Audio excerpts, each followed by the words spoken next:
You start by looking at the entire universe of stocks. More than 3,000 stocks on the New York Stock Exchange alone, and over 13,000 public companies in total. You'll blow a gasket. So I break stocks into categories, partly to make the job of researching more manageable. Putting stocks into categories is the first step in developing the story. At least you'll know what kind of story it's supposed to be. The category tells you what questions you should be asking about a company. You simply can't expect all stocks to behave the same. Basing a strategy on general maxims, like sell when you double your money, or sell when the price falls 10%, is absolute folly. No formula will apply to all stocks. Different stocks behave differently, so they require different approaches, different expectations, and different kinds of stories. Suppose you've made a 50% gain on two companies.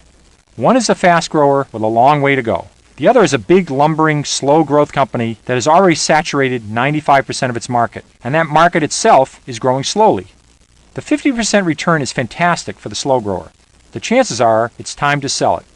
The same 50% return could be just the tip of the iceberg for the fast grower. There are basically 5 categories. 1 would be fast growers, 2 would be slow growers, 3 would be cyclicals, 4 would be asset plays, and the 5th one would be turnarounds. Remember, categories are guidelines. They are not hard rules. Some companies may not fit neatly into a category. Others may seem to be in 2 categories at once. Almost all companies change categories at some time throughout their lifetimes. Fast growers, if successful, will always eventually slow their growth. They'll run out of places to go.